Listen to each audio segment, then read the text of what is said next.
make sure it starts. Yeah, thank you.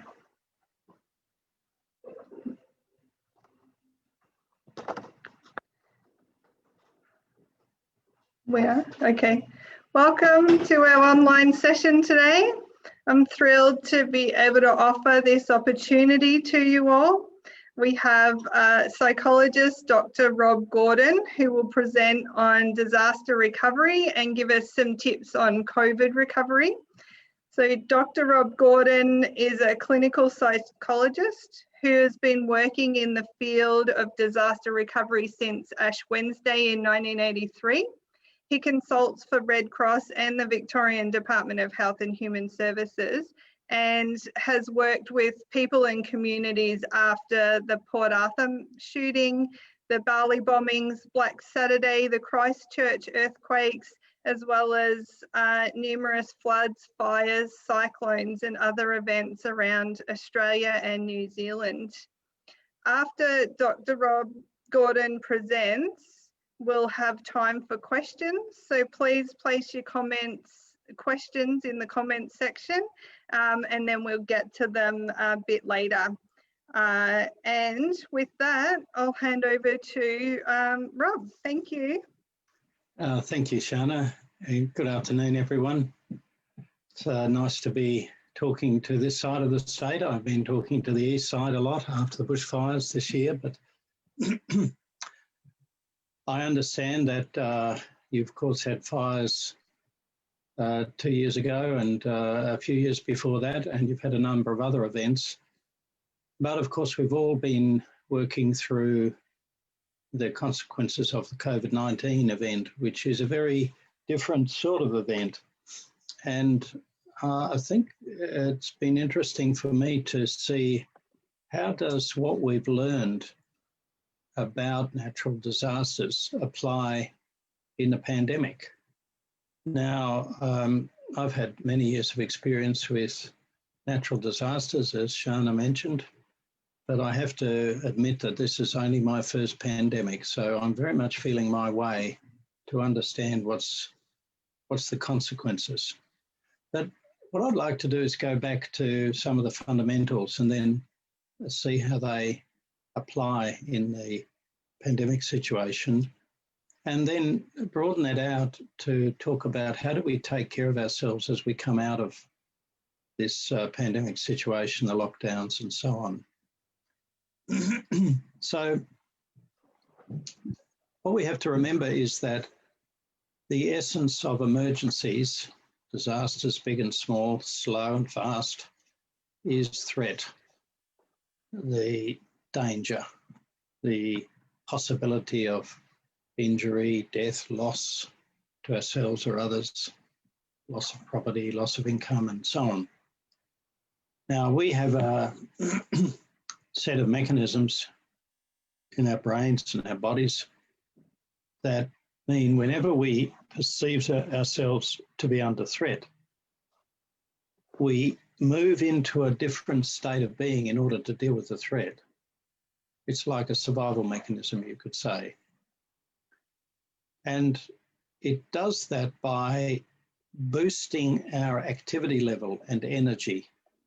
It puts us into a heightened state of arousal, we say. Arousal's the term that biologists and psychologists use to describe the overall energy level in the brain and mind and body and emotions, the arousal level.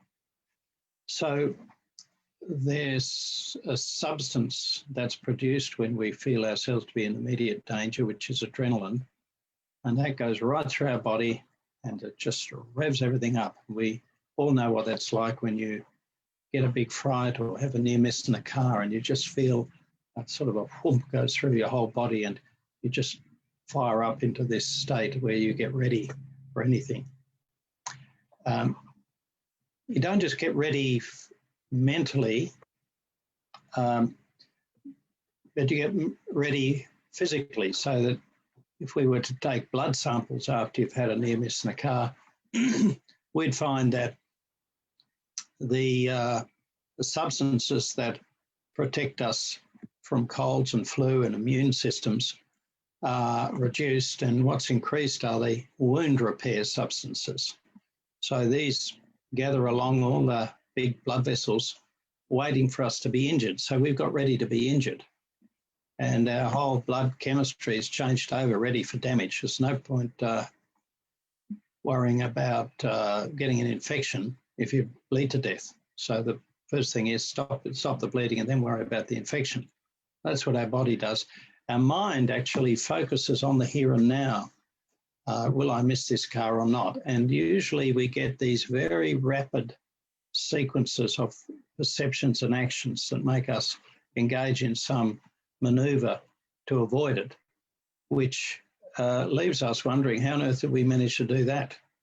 And so what we notice is that when we have this situation going on, we become entirely focused on the here and now and the immediate situation in front of us. And when that happens, we ignore a lot of other things. And this is the essence of the high stress situation, is that we have this sort of narrowed focus of attention that blocks out a lot of other irrelevant stuff, irrelevant to the survival. Now, part of that means I become really narrowly focused on myself and those are immediately around me, my loved ones, for instance, my family, my children. And everything else is blocked out, because otherwise I'll overload. And the whole art of the survival mechanism is survive what's happening here and now at this moment and forget everything else. Now, that means in that survival mode, we go into a state of me and mine. And our awareness of other people is reduced. And there's a moment when we're in the highest danger when nothing else exists except me and the problem. Now, this is usually a very short moment.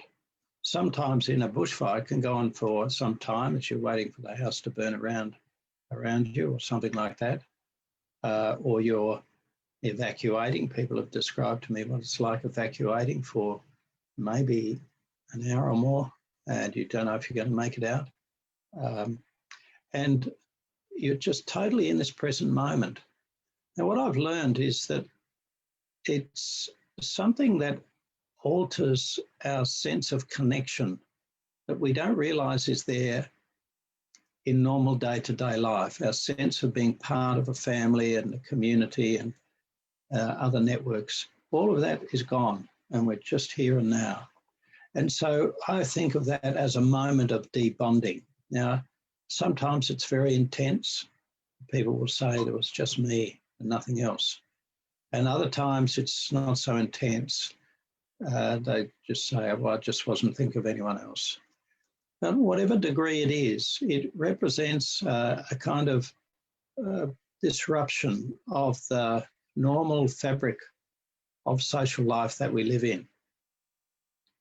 When we respond, we get through it and we come out of it, it's not surprising that amongst all the other consequences, there are social consequences. There are consequences to how we feel about ourselves and about other people.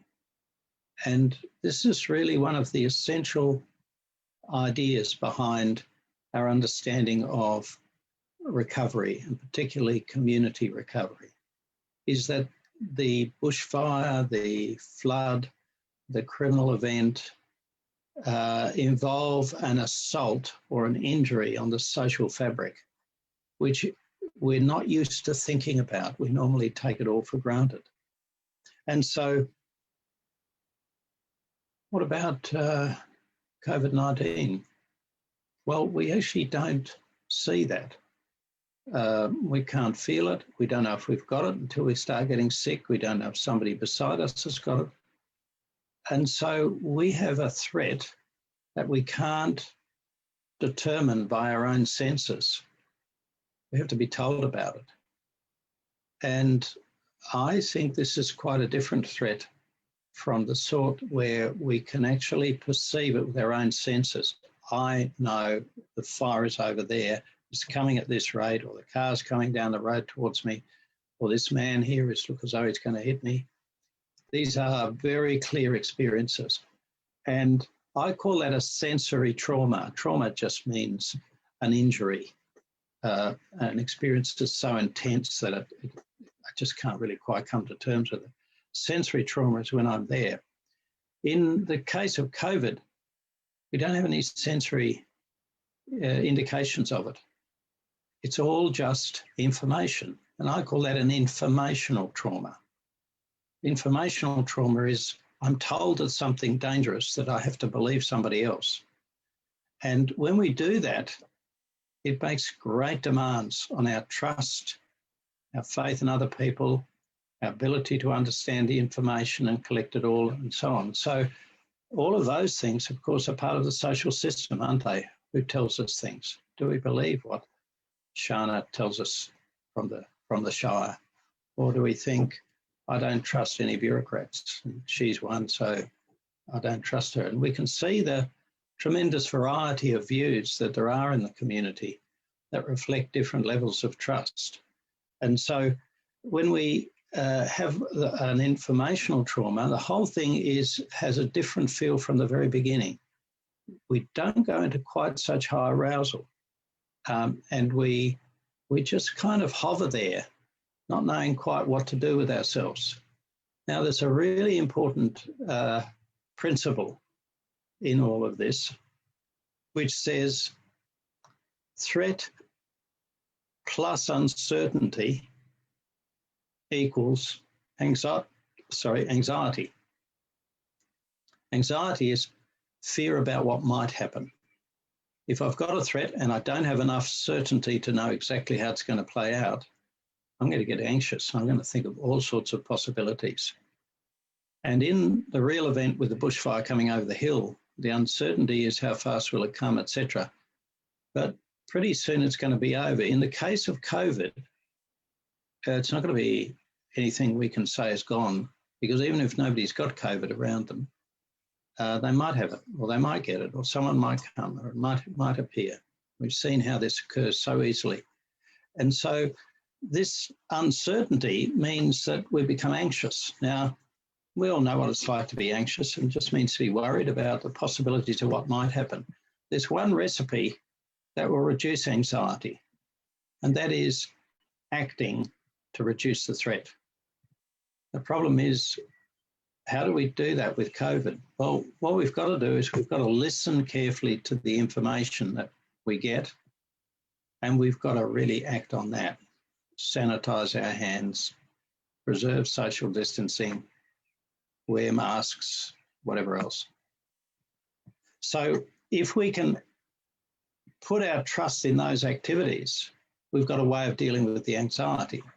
Now, what I've noticed in the community is a lot of people are not too clear on that, or don't believe it, or whatever, and so they get very anxious. Then the possibility is the anxiety starts to spill out in all directions. And so many of us have been living in an environment in the city. It's been worse than down there in the regional areas, but all of us have had a disrupted life. Normally, what we would expect in the aftermath of a bushfire or a flood or something like that, is when the fire's out and the waters have receded, we come out of this specialised survival mode and we feel the disconnection from our community and our sources of support. And so all of that arousal translates into a kind of reaching out and reconnecting with the people around us. And so after a bushfire, people are out there in the streets helping each other, embracing each other. I know that in the little town of Jindavik, up in the mountains after Black Saturday, they all used to hug each other. Everyone who was there on the day and survived it, they all hugged each other. And even years later, they used to call it the Hug Club. All these people that were there on the day, a lot of people, of course, were on holidays at the time, but the Hug Club persisted. These people hugged each other. Of course, they probably can't do it now, but this really represents the rebalancing of the social connection, but it's like a pendulum. We've gone to deep bonding here. Now we go right through to this over-involved emotional engagement with people that we normally wouldn't have had much to deal with. And I call that the state of fusion. So it wouldn't be so disruptive if we simply went back to the normal routines, but we don't. Everything's disrupted. Our lives are disrupted. We're full of big emotions. We're so relieved to see people. We want to be together. So we all gather in these strong, emotionally charged groups. And of course, there's something enormously helpful there, because this brings all the sacrifice and altruism and helping each other and giving stuff and so on, which is enormously important in the early stages of the fire and flood recovery. In COVID, we haven't seen that in that sort of way. We've, of course, seen tremendous altruism and a lot of people providing food and how to help to people in lockdown or in other difficult circumstances, but that's part of it. But what I want to emphasise here is that across the whole community, what we've had is a kind of reduction in our social contacts, a reduction in the free exchange we have with others. It's not a debonding, but it's a kind of reduction in our emotional connectedness. We're sitting at home, we're reliant on Facebook and telephone and all. Now, these are methods of communicating, but they're not spontaneous.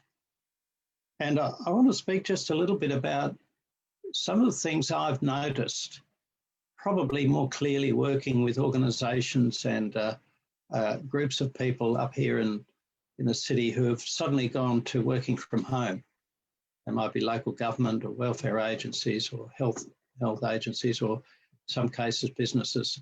And they've asked me to run some sessions with their staff during this time so they can see that things aren't quite right. And I'll tell you what I've observed.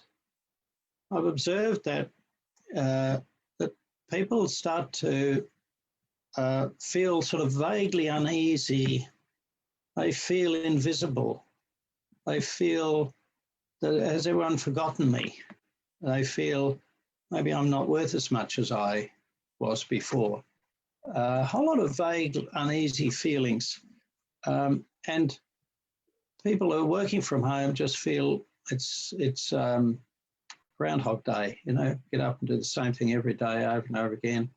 Lost the track. People lose the boundary between work and home. I was working with some people this morning who talked about, anything from a half hour to a 5-minute commute to work. And that was how they bookmarked the day. And, on the way home, they think about their day, and when they're home, they forget about it and they're at home. It's not so easy to do that when you just go from the kitchen into your dining room and switch on your computer and start working. And it's very tempting to then, of course, send a few emails before you go to bed. And, before you know it, everything's got blurred. So this is a kind of, kind of loosening up of the social structure. Now, one of the things I have learned from my work with communities and bushfires is that the stability, familiarity and security of our social structures are enormously important to tell us who we are, make us feel confident and safe and secure and familiar. It's a sort of framework that we don't think about as long as it's intact. And this framework has all changed, really. And one of the most important things that has changed is the spontaneous, informal communication that we normally have with each other. You wave to someone as you walk down the street, you have a cup of coffee with them and talk what? Nonsense, rubbish. But you talk it with a smile and you swap anecdotes. You're not going to remember what they said, but you are going to remember I had a pleasant chat with so-and-so today. And this gives you a feeling of belonging, of fitting into a social network. And you get messages about yourself from it. Messages that you're a nice person. Some people like you, at least on a good day. They're willing to talk to you. They're willing to pass on and share their life with you. You must be of significance. Now, when I was at university, many, many years ago. My hair was nearly as long as it is now, but back in the 1960s, they told us when they were studying information theory that when they did studies of ordinary human communication and then try to analyse who said what to whom, and they find if you apply the information theory ideas to it, you find out that 80% of the communication that's going on is redundant in information theory terms. Redundant communication means unnecessary. Well, it's unnecessary because it's actually not transmitting any new information. You know, if you've, I don't know, bought a loaf of bread and then your partner comes home with another loaf of bread, you can say, look, I'm sorry, that's redundant. We don't need it. It'll go stale before we can use it. Your shopping trip was redundant. And so if you think about the chat, the informal chat we have with each other, probably 80% of it doesn't tell you anything that you don't already know. You know, it's a hot day today, or it's lovely weather, or isn't it nice to see the flowers out? You know, I know the flowers are out. And yet there's something transmitted in that exchange, isn't there? Something that's not new information, but it's creating the framework within which the information sits. It communicates emotion, communicates the values I have, what I think is important. It communicates a lot of indications about the value and importance I give to you, and that I do understand your interest in flowers, and that's why I'm talking about them with you, and so on and so forth. So that this informal communication, I call it unsolicited communication. You know, unsolicited, we don't ask for it, it just comes to us. People just chat to us. Unsolicited communication actually falls away when we start working from home, or we have a reduction in our spontaneous contacts with the people we choose, such as any form of lockdown or restriction. And, you know, we all log on to Zoom and have meetings and then log off again, but we log on and have the meetings and then we log off again. Whereas if we actually met, I came down to where we were to be, Camperdown, and met in that lovely old building there, and met with you, and stand around and make a cup of tea after my trip, and as I've often done in Camperdown, just start chatting to people and spill tea on your shoes and ask you about the weather down here and so on. By the time we actually sat down and started our meeting, we would have exchanged a whole lot of stuff that would have told us something about who we are. And we'd have an emotional atmosphere in which we could start our work. Of course, when we just log straight onto Zoom as we have today, we've lost that. In fact, I can't even see you all. All I can see is Jan and Shana. I can see Jan's face. I can't even see Shana. So I'm talking into the void. I trust that you're all there, but, you know, it's a bit challenging, isn't it? I have to be confident that I'm making sense and somebody out there is interested. See, I'm not getting any feedback. So what I've noticed is that when you look at the loss, what's the effect of the loss of this redundant information, this transmission of social values and emotional signals and so on, we actually start to wonder about who we are. And maybe that means we lose a sort of baseline sense of connectedness. You know, it's not great, but just lose a baseline sense of connectedness so that we just feel a bit uneasy. Some people are a little bit more vulnerable to it and feel much more uneasy, and others less so. And don't worry too much. I feel good about myself, and I know I'm a good person. You know, I'm Rob Gordon. I give lots of these talks. I'm sure someone will be out there listening. I'm not worried. But on another day, I might start to stumble my words and is anyone there? Am I saying anything useful? You know, these are the sorts of things that happen to us when we don't get feedback. And when you actually look at what people say they feel, they actually have a feeling of, in psychology, we talk about a sense of erosion of identity. Our identity is my sense of myself. So if I have a sense, I'm a good, competent psychologist, I can talk sense and people are usually interested, I've got a good identity. If suddenly I overcome with anxiety, I don't know if anyone's there, maybe no one's there, maybe I'm talking complete nonsense, maybe no one's interested. Now suddenly my identity as a psychologist has just evaporated. And I need someone to log on. So it's okay, Rob, we're here, we're interested, keep going. Oh, thank goodness, I'll get my identity back.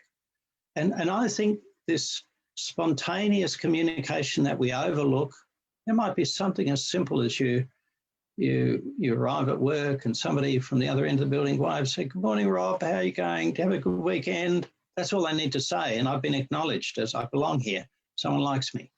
Okay, my identity's okay. I can sit down and start my work. And what I've noticed is that this lack of spontaneous, unsolicited communication puts a kind of demand and a stress on our identity. Now, this does happen in disasters, in traumatic events. People have this huge convulsion where they lose their house. One of the consequences of losing your house is, I've lost all my stuff. I don't know who I am. I don't feel, I've got any of my history around. And people will often, in amongst all the other feelings, they'll have to sort of recapture their sense of their own value. Of course, that helps enormously to be part of a community and have people who love you gather around and say, we'll help you through. But in the COVID, it's like slow motion. Actually, if you listen to drought-affected people, they'll talk about identity, but they'll probably talk about it in the sense of, my farm, I can't recognise it. They'll sometimes say, I just can't bear the thought that I'm the first generation that loses the farm because I couldn't keep it all going. I've let the whole family tree down or something like that. Or when we get the dairy downturn and people have to give up work they've been doing for many years. It's not just a job, it's an identity. And who am I if I don't get up and milk the cows? And so this identity dimension's often there. Now, if we look at what happens here is that people get this uncertainty about themselves and we react differently. I think, we in psychology, we talk about there being introverts and extroverts. The introverts are people who sort of focus on what's going on inside and define themselves by their own internal experience. They won't worry so much about other people. And when you get locked down, probably some of the introverts think, oh, thank goodness for that. I don't have to worry about all these people. I can just settle down and do my thing. And after a while, Shana will say to Jan, you seen Rob? No one's been in touch with Rob. He's an introvert. He hasn't talked to anyone for a long time. And I might have started off saying, oh, thank goodness, I don't have these people bothering me all the time. But after a while, I go further and further inside. And what I've noticed is some of the introverts sort of disappear inside themselves. And then they usually start getting melancholy, sad, withdrawn, disconnected from themselves. They go a little bit too far that way. And you could say, to give it a picture, they disappear into a cocoon. Now, that's not very healthy, is it? Some of us have that tendency. And what about the others, the extroverts? They define themselves on their relationships with other people. And they're losing. They need a lot of redundant, unsolicited communication. They need a lot of interaction all the time to make them feel, I'm here. They, of course, react quite differently. In one organisation I've been working with, what I noticed was the extroverts would start to, when they all started working from home, they'd start to send all these emails out with jokes and cartoons and stuff, which really annoyed the introverts that just want to be left alone for a bit. And so there were tensions building. And they'd set up competitions in the lunchtime to everyone to log on and go through these competitions, anything to get a bit of interaction.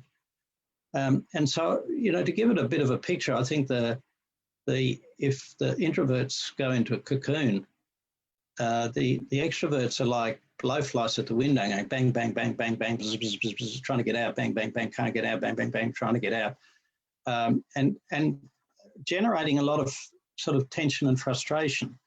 Whereas the introverts are sort of gone inside themselves, and everyone feels a bit abandoned and neglected by them. So these are the two extremes, of course. And what I want to suggest is there's probably a lot of little subtle tensions going on in family groups, you know, and communities in different sorts over this time.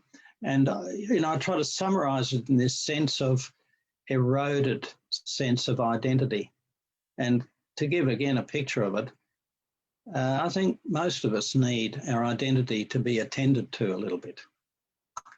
In fact, we need them to be pumped up a bit.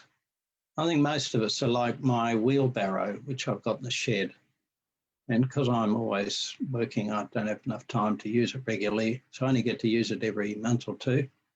And every time I go, the wheel on the wheelbarrow is not flat, but it's just somewhat deflated. So it's really hard to push it. And I've got to put a few pumps into it every time. It's got a leaky wheel. I think our identities are a bit like a wheelbarrow tire. They leak if we don't get that input. And so some of us probably have got a bad tire and it goes flat, and others probably doesn't lose much. We can go for quite a long time, and everybody else is in between. But don't we tend to judge each other?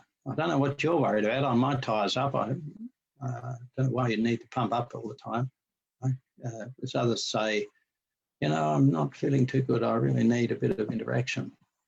And so I reckon it's really predictable to say that our communities, to the extent that they've suffered from lockdown, and let's throw into that all the financial anxieties and worries that go along with that, difficulties with businesses and so on, they just increase the problems. Then we've got this sort of chronic stress situation. Not the acute stress, but the chronic stress, like the chronic stress that we see after bushfires, as people have to go through this months and months of rebuilding and sorting things out and fences. And the extent to which we're in that chronic stress, we're not in the adrenaline mode, but we're in a different chemistry that puts us into what I call endurance mode, not emergency mode like adrenaline, but just plodding along, getting through it. I can't avoid it. I just have to put up with it and do it.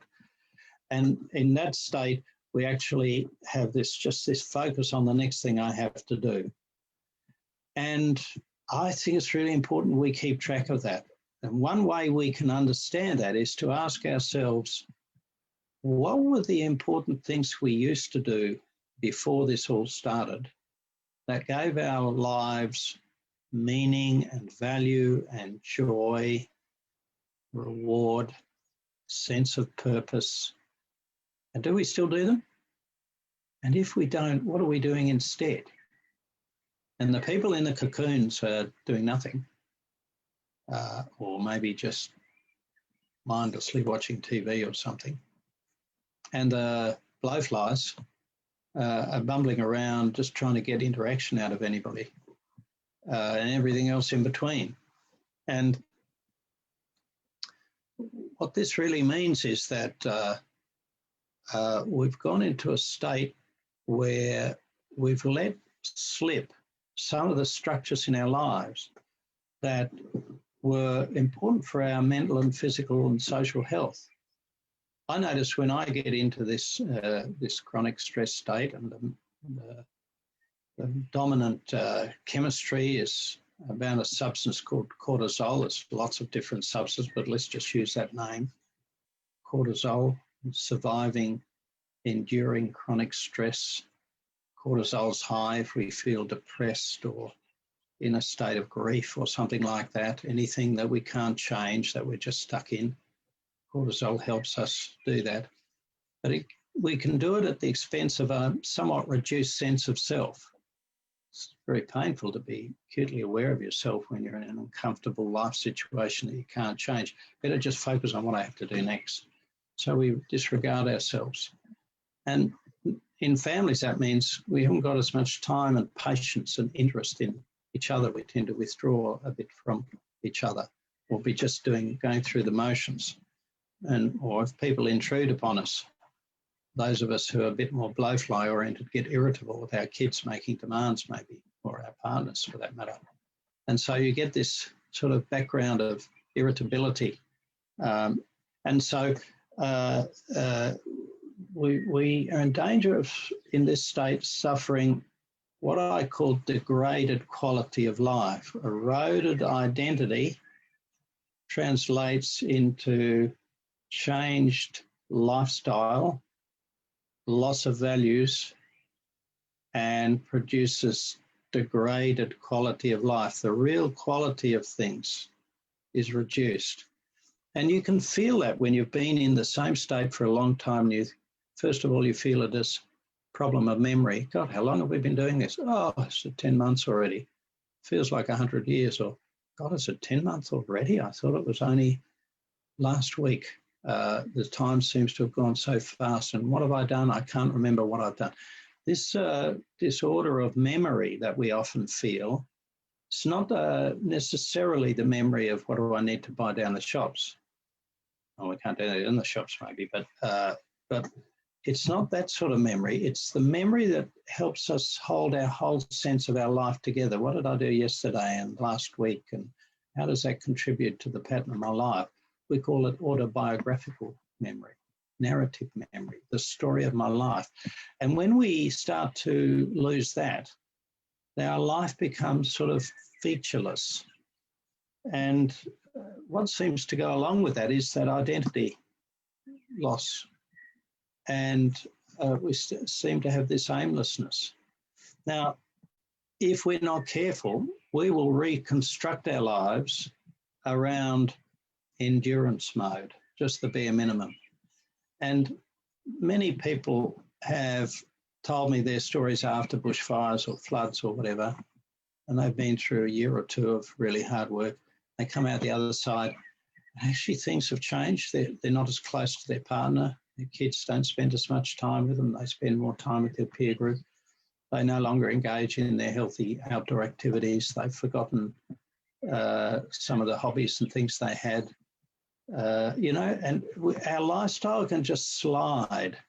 Now, it's inevitable, but around about now, when we're looking at coming out of lockdown, it's like when people have re-established themselves after a disaster, and they're starting to look at return to normality. And that's where I think it's important to bear in mind that we have this idea of recovery. We have impact, and we have relief and response and deal with the problem. And then we have recovery, and that's by far the longest piece of dealing with disasters. Now, a lot of people will say, yeah, the fire was pretty traumatic and it was pretty sad to lose our farm or our house or whatever. But I can accept that. But what I can't accept is that in that long period of stress, things I shouldn't have lost went wrong. My relationship broke down. I don't really know why. It was okay before, or my health's gone wrong, or I've lost relationships, or I don't feel I belong to the community anymore. A whole lot of things that are not material, but are really important structures for the future, the value of our life. And what I've learned to say to people as early as I can get them to listen is, it's not all about replacing what you lost. It's about thinking about the future and safeguarding the future. And as you come out of a chronic state of stress, this all-important question, what have I stopped doing that was important? And how do I restart it? So that we put all of our energy into enduring, into doing what we have to do in a state of continuing stress, whether at work or at home. I can't see my loved ones. I've got to just bear with it. It's hard, isn't it? And we'll have to restart it all when we come out of it as a deliberate exercise. So that means, how do we think about a recovery process beginning at the end of the chronic stress? Now, I've got a picture I use to try and describe this, to say that in any kind situation of enduring stress, sorry for the alliteration over here, but competent people cope by compromising. What do they compromise? They compromise by shutting down everything that will withdraw energy, or they give up wanting to do things that they can't do and just say, well, I'll just give that up, I can't do it now for a while. And so they shut down and narrow their lives. Competent people cope by compromising. Now, as we come out, do we remember what we did? I think we're not good at that, because what we compromise is not the things that are right in front of our face that we must deal with. It's all the things around the edge. It's the unsolicited communication, the sense of identity, the sense of belonging, the activities that we did in our spare time with other people that yielded enjoyment and so on.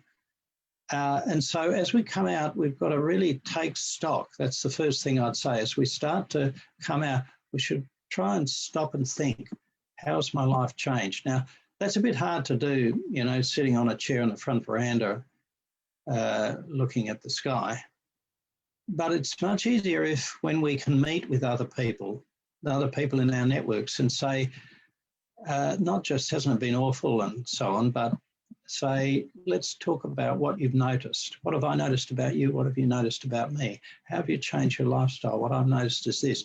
In that way, we use our, you could call it our collective mind. We can all contribute bits and think together and take stock together about how it's changed us.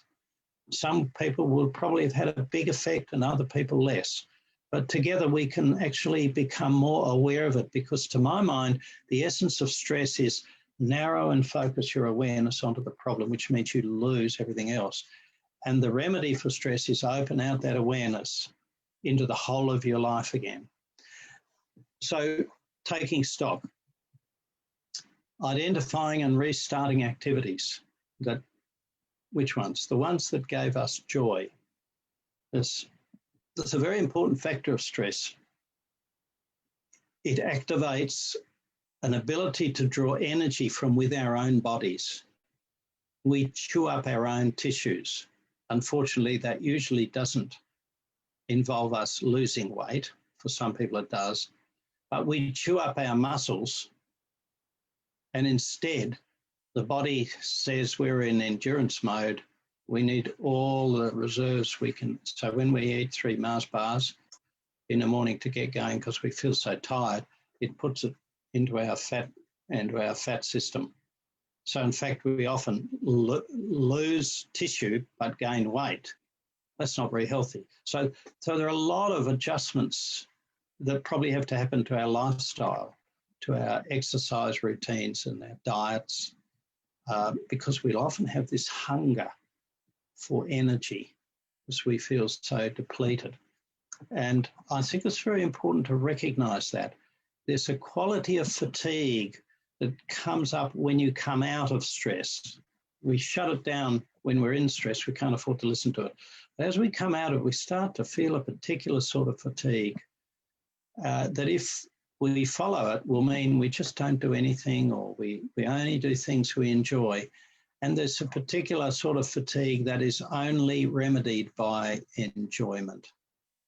I think it's so important. Most people factor a bit of enjoyment into every day. And don't we get a lot of enjoyment from that unsolicited communication when we chat to people?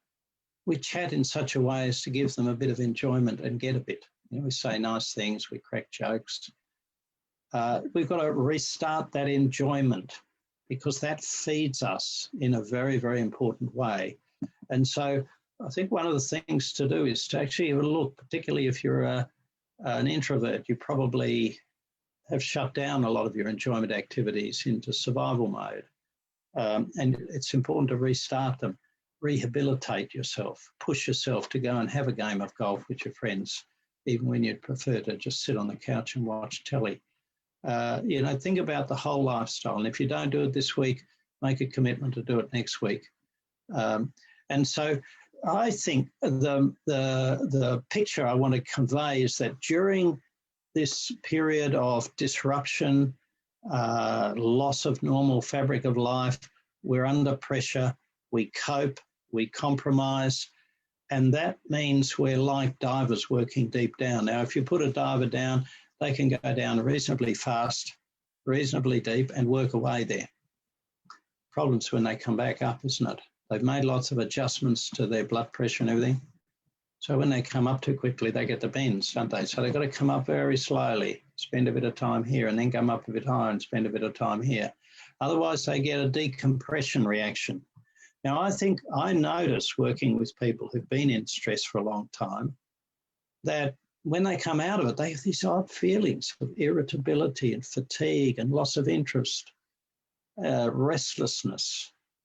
And I think of that as a decompression reaction. I think we could generate some additional problems for ourselves by not noticing that and taking care of it. Because that's when we'll start to rejig all the mechanisms that have helped us maintain ourselves in stress, which may have cost a bit in our relationships. We might have to repair some of our relationships and just get back to enjoying each other. We might have to be aware that we're all in this together, and if people have, not done exactly what I like or not been as nice to me as I wanted to, I need to stop and think, well, that's their stress reaction. It's probably not personal. And try and look over it and try and look at how do we rebuild, because there's one factor that's absolutely clear from a lot of the research that's been done internationally about disasters, and that is the most important resilience factor, the most important recovery resource is what they call social capital. Now, financial capital is having a whole lot of money sitting in the bank in case you need it. And doesn't it make you feel secure? I'm not sure if I know what that feels like, but some people know what it feels like. Capital, just sitting there waiting to be used. Social capital is I've got a lot of relationships. I've got goodwill. I've got people who like me. I've got people who I could ask questions of. I can get help. I've got social capital. I'm not in this alone. The communities that have a high measure of social capital, which ultimately boils down to networks, relationships, organisations, ability to communicate. These communities, when you compare them up and down the coast of Japan after the Fukushima tsunami, the communities that had high social capital had a faster and easier recovery. More people returned, they rebuilt faster, and their economics got going much faster than those who had low social capital. And this measure of social capital outweighed every other factor, including how much money was spent. It's not about how much money is spent, it's what people do with the money they've got available and how they network and develop a quality of life. There's a very interesting part of these studies which showed that a low-income immigrant Vietnamese refugee suburb in New Orleans recovered much quicker after Hurricane Katrina. They started more or less straight away. As soon as the water receded, they started rebuilding much quicker than an upper middle class, well-educated, higher income, white middle class suburb, because they all waited around for the authorities to come and fix things up for them. And many of them never came back. So when they measured this some years later, they found that this low-income immigrant community, it had 80% of their suburb had returned to a thriving community in the equivalent suburb of the middle class, only 20% ever returned. And so you had a thriving life and it's gone, and they're all gone off all over the United States. So these are things that I found very interesting to learn about, because I knew from my observations from Ash Wednesday onwards, if you look, the community process that goes on is the most important thing. And that's what's going to predict. In the Japanese tsunami, it even predicted the death rate. The communities with high social capital measures had fewer people die because their warning systems were better, because they were better networked, and they actually looked after each other. They didn't wait for authorities to tell them what to do. They looked after their neighbours and acted on their own initiative, whereas the others waited to be told what to do by the authorities, but the authorities were overwhelmed. So I think if we just take that simple idea and see that, I don't know, it's my first pandemic, but I reckon if we've been through a long, hard time, there'll have to be some kind of consequence for our social lives within our families, within our communities, within our larger networks. And I think if we have a view of working actively to get together, to bring some joy, start communicating and just giving these simple messages that we belong together and we want to work together, then we can do the all-important bit of resilience work, which is to say, what have we learned about this? How do we prepare for the future? We don't know. We might have to live with COVID, mightn't we? And how do we actually use this to learn and grow? That's what marks out the resilient people from the less resilient people, the people who actually learn something from it. And this is a challenge for us. And we can do that together by being in communication and sharing our experience with each other. And together we can think a lot wiser than as individuals. Look, I'll stop there and see if anyone's got any questions or thoughts, maybe. Thanks, Rob. That's been so valuable. We've had lots of comments throughout your presentation, people really resonating with the themes that you were describing, particularly around the spontaneous interactions and the recognition of the extroverts and introverts, and yeah, they were commenting a lot on the value of your presentation, so thank you. We have had a few questions come in as well, so let me just pull those. Just while you're saying that, I can't help making there's a continuum between extroverts, the extreme extrovert, extreme introvert, and we're all on the continuum. That means any two people, one is more extrovert and the other's more introvert. So that's going to be happening in marriages, isn't it? Mm. And I think just to actually have that at the back of your mind helps you to perhaps not take things so personally and see they're part of the personality style. But anyway, what questions have you got there? Yeah, fantastic. So we've got one. Do you think the loss of normal communication and loss of identity is part of the reason for people following interesting theories? I assume they mean conspiracy theories and groups on the internet. Does this play into their sense of belonging and having access to secret information as a purpose? Yeah, I think it's part of it, but I think it also goes back to what I said about the informational trauma, that it's all about information. And, often people have had lots of experiences in their lives which lead them not to be trusting of authorities. And authorities make mistakes, or sometimes they're malevolent, depends where you come from. And so informational trauma provides a lot of demand that we trust. And that's why I think it's very important that we continue to acquire information. But I think it's quite right. I think that when everything depends on information and we can't confirm with our senses, and we have this anxiety, then there's an element of how we wish things were. We wish they were clear cut and black and white. This is not a dangerous illness. This is just the government trying to have one over us.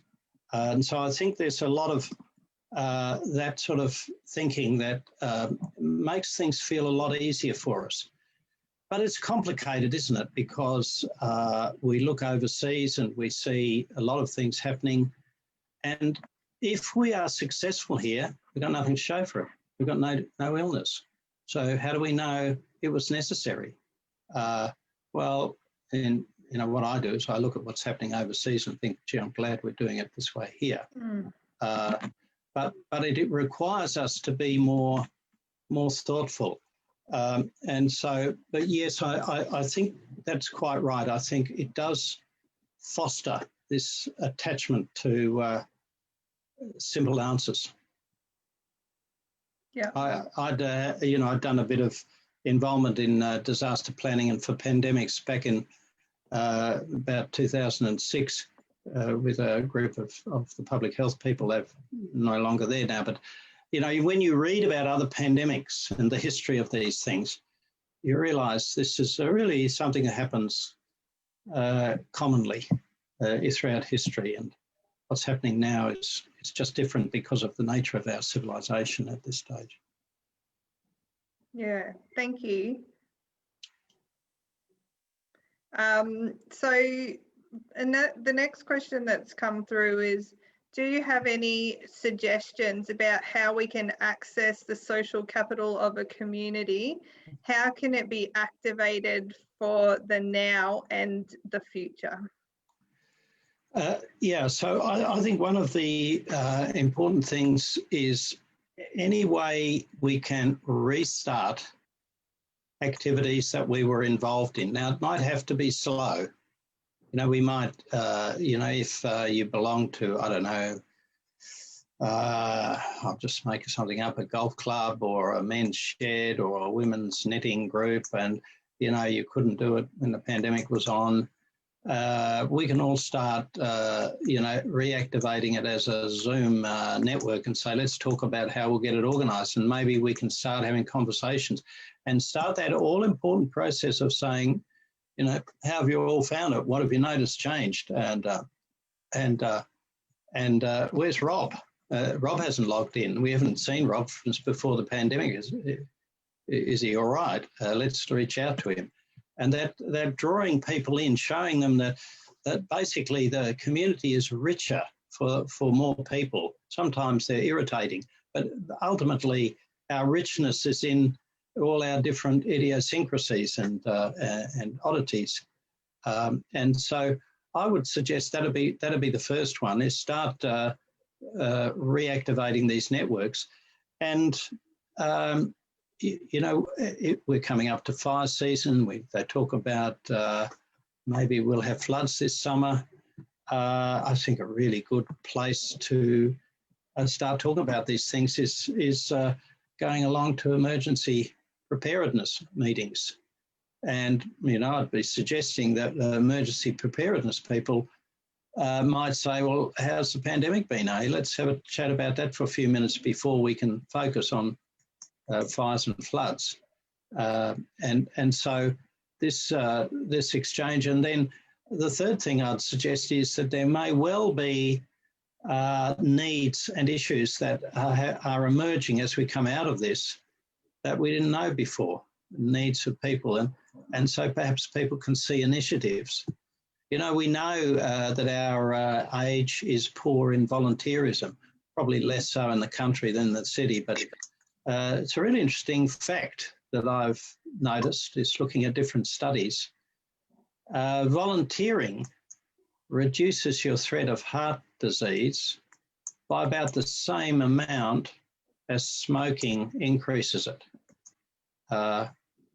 It's just about 25%, I gather. So it's really good for our health to actually be reaching out and engaging in these community activities. I think something will give us great payoff throughout our communities. Yeah. So can see that our community leaders have an important role to play, but it also requires each individual to also be involved and take some steps towards their own social capital as well. Yeah. You know, I once heard a professor of psychology from America who'd spent his whole life researching loneliness. And he came to the conclusion there were three completely independent forms of loneliness, and therefore three completely independent forms of social connection. He said, first up, we need people who love us, our family, our partners, you know, people who we spend a large amount of time with or we see at Christmas time and so on. And they're very personal.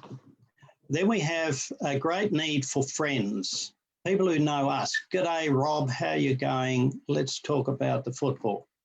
And friendships usually build around some shared experience, and it's personal. But he said what he noticed was that people also need to belong to some kind of what he called a voluntary group, like a golf club or a political group or an interest group of some sort, where there's an activity that you're really interested in, you share it with a community of people. You don't even know them all necessarily, but you know you belong to that club and you've got an identity there. He said that sense of belonging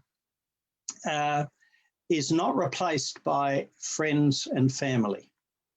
And I think this is something that our community is deteriorating over time.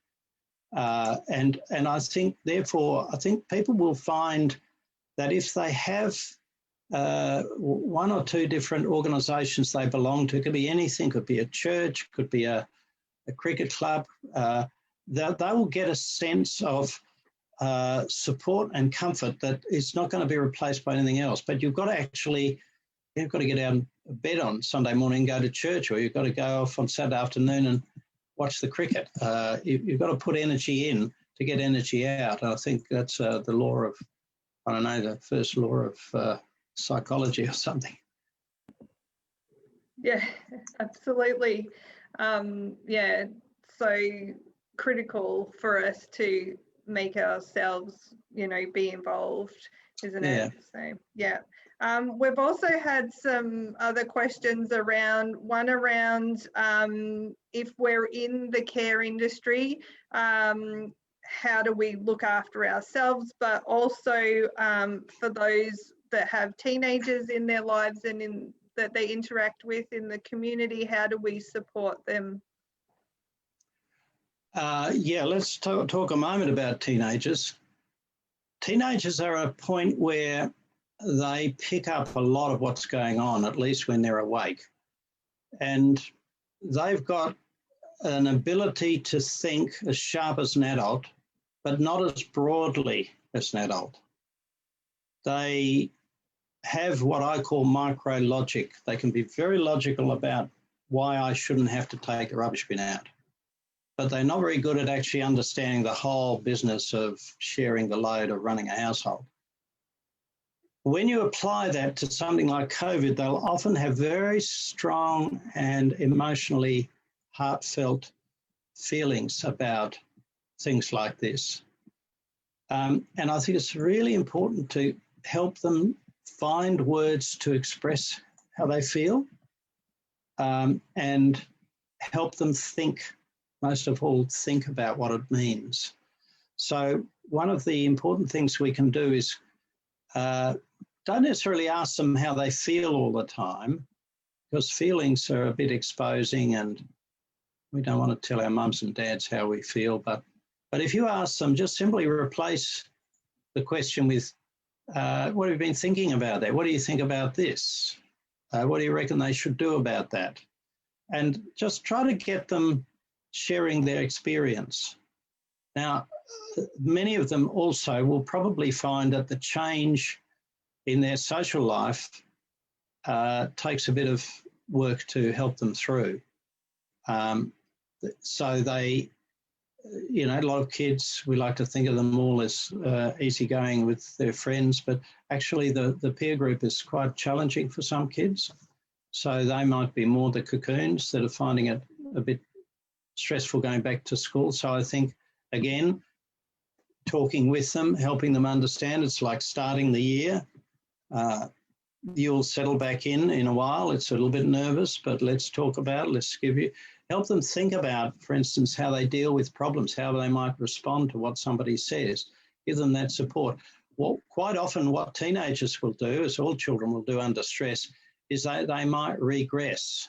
That is to say, they might exhibit the behaviour that's appropriate for when they were 2 or 3 years younger, which might only show up as being irresponsible and lazy. So 3 years earlier, at the age of 13, you mightn't have expected to take them same responsibility around the house as you do when they're 16. You're a 16-year-old, why don't you make your bed, tidy your room, take the rubbish bin out, help out? But you didn't expect that when they were 13. And so I often think it's helpful just to stop and think, actually, this really annoying pattern of behaviour, what age would it be normal? And it's a rule that we regress under stress, even us as adults. And that helps us go back to an earlier stage of development where we can free up a lot of energy because we've achieved all those goals. We know where we are, and use that to deal with the stress. And the rule is, if people are regressed, pick them up where they are, support them where they are, and then help them come back to where they are. And they will do that quite quickly. But if you wag your finger and say, look, you're a 16-year-old, it's about time you pull yourself together and blah, blah, blah, blah, blah, you really just create another stress where you want to say, have you found this? Are you worrying about going back to school, or you feel as though you've lost your place in your peer group? It's a pecking order, isn't it? And now, in terms of the carers, there's been not only a lot of work, but a lot of anxiety, a lot of stress, a lot of attention to detail, it's very, very stressful to keep absolute focus on that hygiene all the time. I used to work at the Children's Hospital, and I used to work with the clinical specialist nurse teachers in all the wards, and they said, it's just so hard for overworked nurses to actually stick to their hygiene, to actually hold it. And of course, no great consequences in a normal life in a hospital. So someone might get a bit of an infection, but when you've got COVID, really important. So I think there's been a massive, massive demand on these health workers. And I think as health workers, as things start to ease up, I reckon it's even more important for you to actually take stock. How tired am I really? This stress fatigue. And start thinking about planning your leave. We're going up to the summer. There might be big demands. And I think when, in stress, we can never take as much leave as we need. But I actually think it's quality rather than quantity that counts, so that we actually prepare for and take even just a few days off, and then making sure that in those days we don't try and catch up everything we haven't had time to do before. We actually say, no, this is my time off. I'm going to actually take absolutely off. And then I think our physiology goes back to the normal processing. That's when we do digest the Mars bars instead of stacking them on here and chewing up our tissues. Fantastic, thank you. I've got a specific question come in. Let me just read it. Do you have any suggestions for how fully remote workplaces can increase unsolicited communication without more aimless and awkward pre-meeting chat? Yeah, this is only my first pandemic, so I think once you get the staff to actually really understand the importance of this, I think they'll come up with some good ideas. I think one thing that you can do in the workplace is, if the managers understand the importance of this, what you can do is you can routinely add an item to the agenda which has no content in it. How is everybody? Let's chat. And don't close the item if nobody says anything. Allow 10 minutes and just sit there and wait, because we're not used to just chatting in a work meeting. But maybe somebody can actually be prepared to say, well, you know, I've noticed this, that and the other, I'm not sleeping so well. You know, a couple of things that I've noticed in the last couple of weeks with people talking about their workplaces is increased irritability and conflict, and more emotion floating around. A very senior person told me that he notices that he now feels a little bit threatened when people criticise his ideas in a policy development meeting, or even to criticise the contribution of one of his team members. He sort of takes it personally, feels a bit affronted. And when I said to him, you know, the people that are criticising you, would you normally feel like that? He said, no, normally we just give and take this debate. And I said, but, you know, if you saw them before the meeting in the lift going up and you had a bit of a chat about your golf game on the weekend, you'd know that that person liked you. And so when he criticises your staff member, you'd know, oh, he likes me and he's criticised my staff member, let's listen to his ideas. Whereas if you haven't got that. So I think one thing you could do is just have an item in whatever meetings you have, maybe at the end rather than the beginning, let everyone do their business and then chat about things. Another thing that other groups have done is to open a Zoom at morning tea time. And just somebody opens it, and anyone who wants to logs in and sits down and drinks their coffee while they talk to whoever happens to be there. I think that's really valuable, particularly in stressful workplaces when you're looking for someone to unload.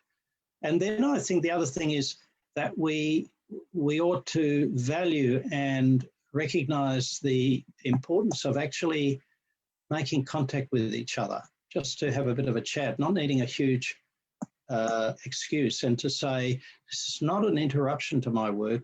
This is actually creating the social fabric that supports the work. And it means we've got to change the way we value these kind of conversations. That would be a few suggestions. Yeah, fitting it into our day and making it a priority during our work schedule. Yeah. It's that change of value. Yeah, of it. That's right. Let me see, what's our next question?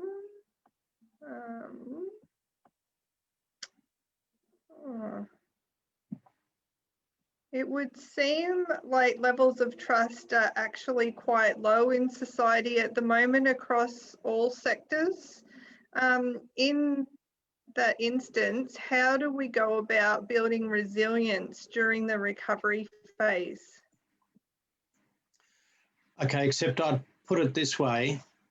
Probably the people who are trusting what's going on are not making a lot of noise. They say, yeah, I get it, it's hard. And this is a problem with our media representation, that often they will interview and they will play the person who has got a complaint rather than the maybe 10 people before them that said, no, I understand, I think it's okay.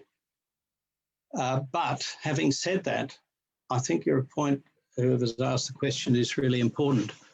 I think we probably need to rebuild trust, and we do that by frank and open contact, by revealing our thoughts and where they come from and so on, and certainly being true to our word.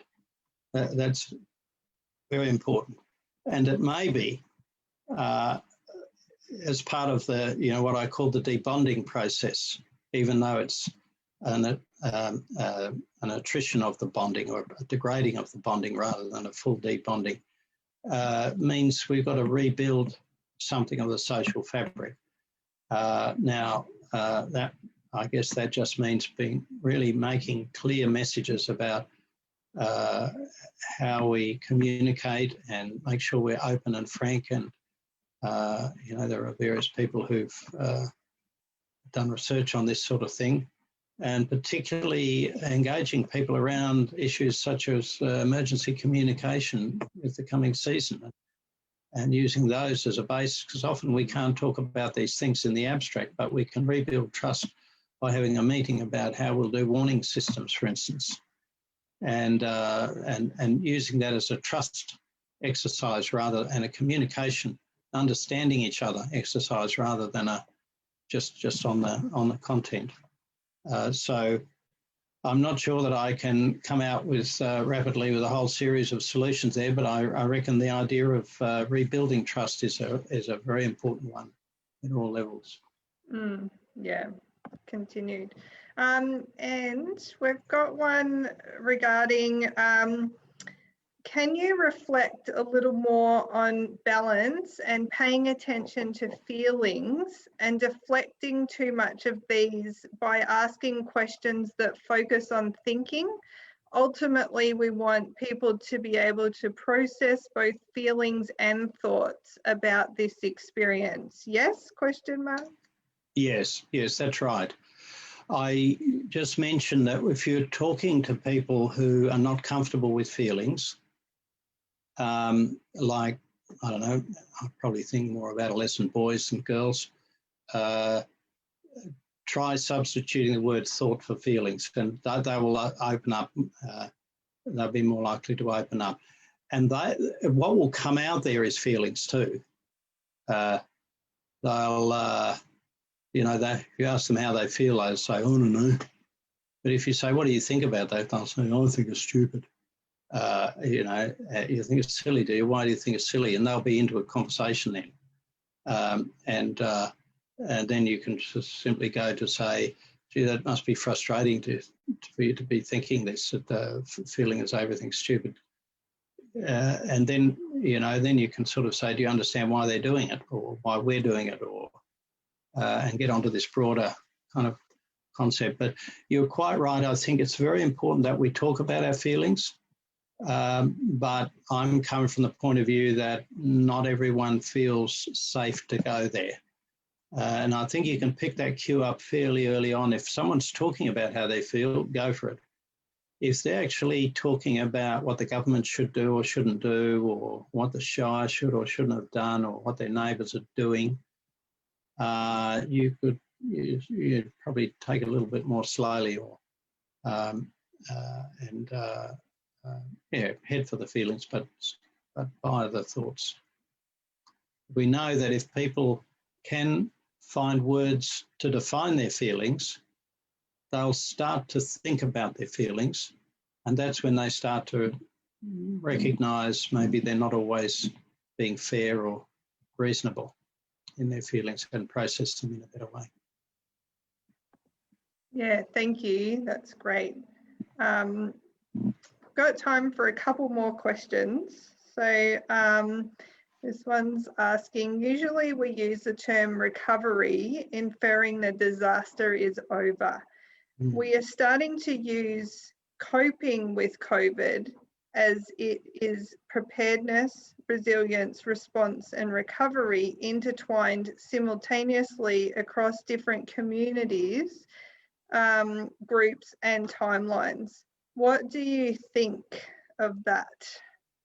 So that's right, and that's what I was saying earlier on. You've got me right that this is not a all or nothing. It's a bit like a drought. A drought. When I've talked with drought communities, they say when you describe all bushfire and flood phenomena, we see them all, but they're all happening at the same time. It's not a sequence. The bonding slowly, diffuses, and then the tensions start to build as the bonding breaks down, and then at the same time you'll be fusing together in this overexcited part of some parts. So yes, I think this will be an interesting thing to watch what happens over the next 6 months or so as we come out of our lockdown back to normal life. But it won't be normal life because we'll have to all be very careful for quite a long time, won't we? As long as there's rampant COVID in Europe, America and Asia, as there seems to be at the moment, we'll need to be very cautious, and it's probably very likely there'll be outbreaks which we'll all have to get on to dealing with very quickly. And so it's not a simple process. It's more a steady state of stress coming and going. What I would simply say is, let's keep our eye not just on the illness, but on the social fabric, and most importantly, our own personal networks and our own personal informal communication. But this is, let's say, this is an area I think perhaps if we talk about in 6 months' time, we'll probably have some interesting things to say to each other. Yeah, absolutely. We'll know a lot more will have unfolded by then as well. Yeah.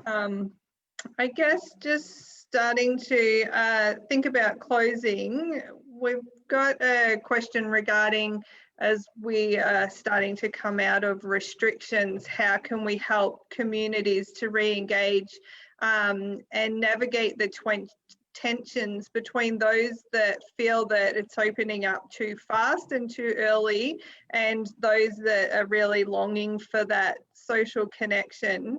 And also, I guess, intertwined with that, so we do have a lot of people that are isolated.